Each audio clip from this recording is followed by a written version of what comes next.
the concept of order, and certainly international order, has been used much more over the last 15 years than it was used in previous times, precisely at the moment of order's putative collapse.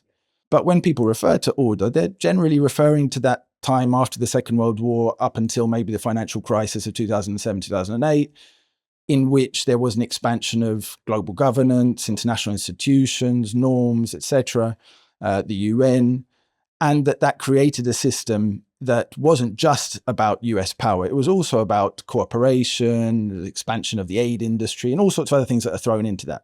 What I'm saying is that is the thing that depended upon a material structure, and the material structure was related to US hegemony. That doesn't mean that everything was exclusively defined from the top down by the US government. So if you look at the UN itself, if you look at the Universal Declaration of Human Rights, if you look at the Geneva Protocols on international humanitarian law, they were all partly formed through struggles from below. However, they were created in an enabling environment that was the system of consent of US hegemony.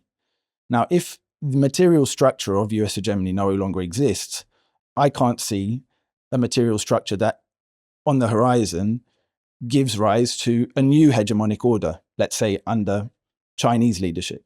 And there are a number of reasons for that. The first is that such an order would necessarily be at the global scale. And if it were at the global scale, it would entail certainly some kind of direct military confrontation, possibly nuclear confrontation. Now, that is a possibility, and it's not one that we like to entertain, but it is a possibility.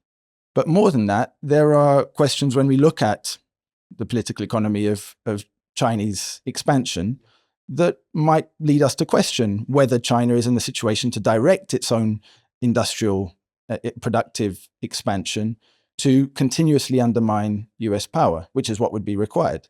So sure, China's economy is very different. It's managed very, very differently. But it seems to be starting to suffer from some of the pathologies of US capitalism itself.